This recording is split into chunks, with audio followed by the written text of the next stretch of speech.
Di saat meterai keempat dibuka, terlihatlah kuda hijau kuning atau berwarna pucat yang melambangkan datangnya masa penghakiman dan kesengsaraan yang lebih dahsyat lagi ke atas bumi.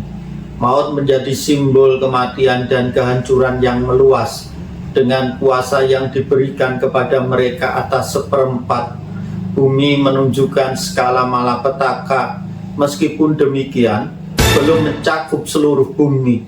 Kuda berwarna hijau kuning menyimbolkan kehadiran peperangan, kelaparan, dan wabah penyakit yang seringkali melanda umat manusia sepanjang sejarah, hampir disamakan dengan penghakiman ilahi yang akan terjadi pada masa akhir zaman.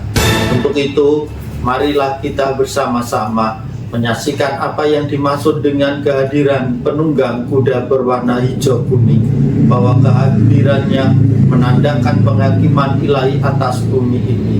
Saudaraku, ketika saudara menyimak tayangan ini, jangan pernah di-skip, sehingga saudara akan memahami kebenaran sejati dalam tayangan edukasi Kristen untuk kalangan sendiri, beriman dengan logika yang sehat. 3, 2, 1. Salam saudara. Dalam penglihatan Yohanes di kitab Wahyu pasal 6 ayat 1-8 muncul 4 penunggang kuda yang melambangkan berbagai malapetaka dan hukuman yang akan datang ke bumi. Penunggang kuda keempat digambarkan sebagai sosok yang menakutkan dan membawa maut. Meterai keempat dibuka dan Yohanes melihat seekor kuda yang berwarna pucat hijau kuning. Orang yang menungganginya bersama bernama Maut, dan kerajaan maut mengikutinya. Wahyu pasal 6 ayat 7-8. Terbukanya meterai keempat menyebabkan seperempat penduduk bumi mati dengan pedang dan dengan kelaparan. Selain itu, kematiannya diakibatkan sampar dan dengan binatang-binatang buas yang ada di bumi. Firman Tuhan dalam kitab Wahyu pasal 6 ayat 7-8 mengatakan demikian. Dan ketiga anak domba itu membuka meterai yang keempat. Aku mendengar suara makhluk yang keempat berkata, "Mari." Dan aku melihat, sesungguhnya ada seekor kuda hijau kuning atau pucat, yang orang menungganginya bernama Maut, dan kerajaan maut mengikutinya. Dan kepada mereka diberikan kuasa atas seperempat dari bumi untuk membunuh dengan pedang, dan dengan kelaparan, dan sampar, dan dengan binatang-binatang buas yang ada di bumi.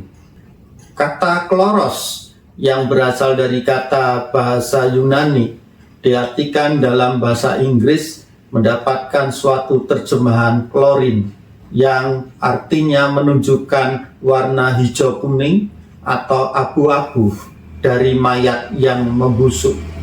Mungkin warna mayat, karena daftar arti kematian dalam ayat 8 dapat merujuk kepada mereka yang dibunuh atau dimakan oleh binatang liar, yang merupakan salah satu kutukan perjanjian lama. Saudara bisa perhatikan di dalam kitab Yehezkiel pasal 5 ayat 17 atau Yehezkiel pasal 14 ayat 21. Terdapat suatu parse, orang yang menungganginya bernama Maut, dan kerajaan maut mengikuti. Ini merupakan kiasan perjanjian lama untuk Hosea pasal 13 ayat 14. Ini adalah personifikasi persyaratan untuk penghentian kehidupan fisik. Kedua istilah ini digunakan 3 kali bersamaan di Wahyu pasal 1 ayat 18 dan Wahyu pasal 20 ayat 13-14. Istilah Hades adalah sinonim untuk istilah perjanjian lama Sheol yang berarti tempat tinggal jiwa-jiwa yang telah mengalami kematian atau keterpisahan dengan tubuhnya. Sheol dapat juga diartikan tempat tinggal orang mati. Coba perhatikan topik khusus kemanakah orang mati dalam Wahyu pasal 1 ayat 18. Penunggang kuda keempat adalah satu-satunya penunggang yang namanya disebutkan. Namanya adalah maut. Ia tidak menyatakan dirinya seperti hantu yang aneh tetapi romantis. Tetapi ia menyatakan diri di dalam kepenuhan kuasanya. Ia berbaris diiringi oleh pasukannya. Ia menerima hak dari anak domba Allah untuk mengumpulkan panenan yang sangat banyak. Ia akan mengalahkan, membinasakan, dan membunuh semua orang yang diizinkan oleh Tuhan. Ini menunjukkan mau taat kepada anak domba. Yesus memegang kunci neraka dan kematian. Ia adalah awal dan yang akhir. Ia adalah yang sudah mati. Ia sudah bangkit. Nama penunggang kudanya adalah maut atau kematian. Dan dia diikuti oleh kerajaan maut atau Hades, tempat kematian. Mereka diizinkan untuk menghancurkan manusia dengan pedang, kelaparan, wabah penyakit, dan binatang buas di seperempat bumi. Jelas, tindakan penunggang kuda keempat terdiri dari tindakan 3 penunggang kuda sebelum. Mentera keempat menyerukan penyakit sampar dan kematian. Penggambaran dari penunggang kuda keempat memberikan peringatan lebih lanjut kepada mereka yang menolak Injil. Kuda hijau kuning mengikuti yang hitam, membawa kebenaran abadi, bahwa kelaparan rohani firman Tuhan biasanya mengakibatkan kematian rohani. Barang siapa memandang kepadanya yang sudah menaklukkan maut akan merasakan penghiburan. Anak domba Allah sudah memberikan hidupnya sendiri kepada para pengikutnya. Barang siapa yang percaya kepadanya, dia akan memperoleh kehidupan yang kekal. Orang yang di dalam Kristus ditetapkan 1 kali hidup dan 1 kali kematian, kemudian akan dibangkitkan untuk hidup selama-lamanya. Orang yang di luar Kristus ditetapkan sekali hidup dan 2 kali mengalami kematian. Kematian yang pertama, terpisahnya tubuh dari jiwa. Sedangkan kematian yang kedua adalah kematian yang kekal, di mana mereka akan dilemparkan ke dalam nyala api yang abadi selama-lamanya. Untuk itu saudara, bagi kita yang sudah percaya kepada Kristus, tetaplah berpegang pada keyakinan imanmu, supaya kelak nanti engkau memiliki kehidupan yang kekal, hidup abadi bersama Kristus dalam surga yang mulia. Dan barang siapa yang hidup di dalam roh Yesus dan berpegang kepadanya, senantiasa di dalam imannya, tidak akan pernah mati. Yohanes pasal 11 ayat 25 sampai 26. Apakah Anda percaya akan hal ini? Jikalau saudara percaya akan hal ini, tetap berpeganglah pada keyakinan saudara, sehingga ketika anak manusia itu datang dan bertanya, adakah iman di muka bumi? Saudara bisa mempertanggungjawabkan iman saudara kepada anak manusia itu. Fase selanjutnya, dan kepada mereka diberikan kuasa atas 1/4 dari bumi. Ada intensifikasi penghakiman dalam sangkakala, yaitu 1/3. Bisa dibandingkan di dalam Wahyu pasal 8 ayat 7 sampai 8, ayat 10 dan ayat 12. Ungkapan pecahan 1/4 ini adalah alat literatur untuk menunjukkan bahwa penghakiman Allah memiliki tujuan penebusan. Tetapi manusia yang jatuh, memberontak, keras kepala, dan tidak akan menanggapi akan berita sukacita Injil. Meskipun demikian, mungkin beberapa di antara mereka ada yang merespon. Saudara bisa bandingkan di dalam Wahyu pasal 11 ayat 13. Barang siapa membaca ayat-ayat ini dengan seksama dan membayangkan mengenai bencana-bencana yang akan datang, akan merasa kengerian yang mendalam.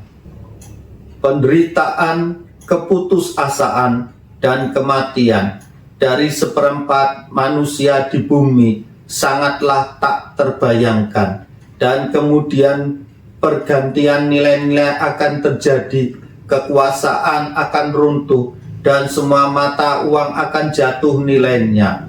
Namun wahyu dari malaikat itu sangat menghiburkan Yohanes ketika dijelaskan kepadanya bahwa semua peristiwa itu terjadi dalam kendali perintah dan kehendak Anak Domba. Tidak ada satupun yang mengerikan itu terjadi karena kebetulan saja. Masing-masing peristiwa itu ada dalam izin Anak Domba Allah. Ia memberikan penguatan kepada para pengikutnya. Janganlah takut, sebab aku telah menebus engkau. Aku telah memanggil engkau dengan namamu. Engkau ini kepunyaanku. Yesaya pasal 43 ayat 1. Anak Domba Allah memerintah dengan penuh kuasa. Kesetiaannya tak pernah berakhir. Fase untuk membunuh dengan keempat penunggang kuda mewakili penghakiman dalam perjanjian lama. Saudara bisa bandingkan di dalam beberapa teks Yehezkiel pasal 5 ayat 12 sampai 17 atau Amos pasal 4 ayat 6 sampai 10. Istilah pedang ini berbeda dari ayat 4, mengacu pada pedang untuk pertempuran besar. Semua ayat 4 dari penghakiman perjanjian lama, yaitu perang, kelaparan, wabah, dan binatang liar, tercantum dalam kitab Yehezkiel pasal 14 ayat 21. Penghakiman perjanjian ini jelas dibahas dalam Ulangan pasal 27 sampai 29. Ingatlah saudara, tujuan awal adalah untuk membuat Israel bertobat dan kembali kepada Tuhan Allah. Untuk itu baiklah, dari Nat Wahyu pasal 6 ayat 7 sampai 8, kita bisa mengidentifikasikan beberapa ciri khas penunggang kuda keempat. Warna kuda. Kuda yang ditungganginya berwarna pucat atau hijau kuning atau kelabu kehijau-hijauan. Dalam bahasa Yunani, kloros. Warna ini seringkali diasosiasikan dengan penyakit, kematian, dan pembusukan. Nama penunggang kuda. Nama penunggang kuda ini adalah Maut atau Thanatos dalam bahasa Yunani, merupakan personifikasi dari kematian itu sendiri. Pengiringnya, penunggang kuda ini diikuti oleh kerajaan maut atau Hades, alam kematian. Ini menunjukkan bahwa kematian dan alam kubur atau alam kematian bekerjasama dalam melaksanakan hukuman ilahi. Kuasa yang diberikan kepada penunggang kuda ini dan pengiringnya diberikan kuasa atas seperempat bumi untuk membunuh melalui berbagai cara. Cara yang pertama adalah pedang, melambangkan peperangan atau kekerasan. Kelaparan menunjukkan bencana kekurangan makanan yang begitu meluas. Penyakit sampar atau wabah menggambarkan penyakit menular yang bisa membawa pada kematian. Binatang-binatang buas di bumi bisa diartikan sebagai bencana alam atau serangan hewan liar yang mematikan. Penunggang kuda keempat dan malapetaka yang dibawanya secara simbolis menggambarkan konsekuensi dosa dan pemberontakan manusia terhadap Allah. Ini adalah peringatan tentang hukuman yang akan datang sebagai bagian dari rencana eskatologi Allah. Kehadiran penunggang kuda ini mengingatkan bahwa kematian adalah realita yang tak terhindarkan dalam dunia yang jatuh dalam dosa. Meskipun malapetaka ini mengerikan, penting untuk dicatat bahwa kuasa untuk melepaskannya diberikan oleh Allah. Ini menunjukkan kedaulatan Allah atas sejarah dan akhir zaman. Penglihatan tentang penunggang kuda keempat berfungsi sebagai peringatan bagi umat manusia untuk berbalik dari dosa dan mencari keselamatan dalam Kristus sebelum penghakiman terakhir tiba. Lalu bagaimana hubungannya penunggang kuda yang keempat dengan 3 penunggang kuda sebelumnya? Penunggang kuda keempat muncul setelah 3 penunggang kuda sebelumnya. Yang pertama adalah penunggang kuda putih, sering diinterpretasikan sebagai antikristus. Maksud di sini adalah Injil-Injil palsu, pemberitaan-pemberitaan yang tidak benar, pemberitaan-pemberitaan yang menyimpang tentang Kristus dan tentang firman Tuhan sendiri.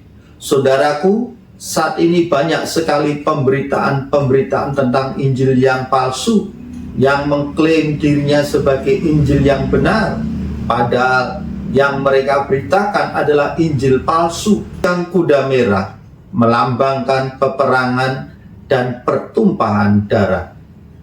Penunggang kuda hitam menggambarkan kelaparan dan kesusahan ekonomi. Munculnya penunggang kuda keempat menunjukkan eskalasi malapetaka, di mana peperangan dan kelaparan akhirnya berujung pada kematian dan kehancuran yang meluas. Penunggang kuda keempat dalam kitab Wahyu, simbol yang kuat tentang maut dan konsekuensi dosa. Penglihatan Rasul Yohanes mengingatkan kita akan kerakuan hidup dan pentingnya respon yang benar terhadap panggilan Allah untuk bertobat dan beriman. Meskipun gambaran ini menakutkan, tujuannya adalah untuk menyadarkan dan mendorong kita, memberikan motivasi tersendiri untuk kita mencari perlindungan dan keselamatan pada Sang Firman Kristus Yesus Tuhan dan Juru Selamat kita. Saudaraku, keempat tayangan yang berkaitan dari tayangan yang pertama, di mana saya menyampaikan tentang penunggang kuda yang pertama. Tayangan yang kedua tentang penunggang kuda yang kedua. Lalu kemudian penunggang kuda yang ketiga, dan dalam tayangan yang terakhir ini adalah penunggang kuda yang keempat, yang memberikan gambaran tentang bagaimana Tuhan akan menghakimi kepada orang-orang yang tidak menerima Injil Kristus. Saudaraku, bagi kita yang sudah menerima Injil Kristus, tetaplah berpegang dan menghidupi Injil Kristus tersebut, dan tetaplah beriman kepadanya. Pada saat kedatangannya yang kedua kali, Sang Firman itu akan bertanya kepada kita, adakah iman di muka bumi? Mari saudara, kita tetap berpegang pada iman kita. Jangan berpegang pada iman yang palsu. Jangan percaya pada pemberitaan-pemberitaan yang palsu. Di akhir-akhir masa dari kesudahan zaman ini, banyak orang mengklaim dirinya sebagai nabi, banyak orang mengklaim dirinya sebagai rasul, banyak orang mengklaim dirinya sebagai Mesias. Ingatlah senantiasa selalu perkataan Yesus, pada di akhir zaman nanti akan datang orang-orang yang mengaku dirinya sebagai nabi, sebagai iman, sebagai rasul, dan sebagai Mesias. Namun pemberitaan mereka, pemberitaan yang mengejek akan kebenaran Injil yang benar, pemberitaan mereka adalah pemberitaan yang menyukakan telinga mereka. Saudaraku, kita telah melihat tanda-tanda itu, tanda-tanda dari akhir zaman kesudahannya yang memberitakan tentang kedatangan anak manusia. Tetaplah berpegang pada imanmu, supaya kelak nanti dalam kedatangannya yang kedua kali kita bersama-sama menyambut Kristus di awan-awan permai. Kemuliaan Allah ada tinggal di dalam kita. Rohnya yang Maha Kudus akan senantiasa membimbing kita, sehingga kita senantiasa diberi kekuatan, perlindungan, dan pemeliharaan, baik secara jasmani, fisik, mental, dan rohani, sehingga kita pun akan senantiasa diberkati oleh Kristus. Baiklah saudara, jikalau saudara terberkati dalam tayangan ini, saudara bisa bagikan kepada rekan-rekan saudara yang saudara pandang layak untuk mendapatkan berkat yang sama yang saudara rasakan saat ini. Puji nama Tuhan, Tuhan Yesus memberkati.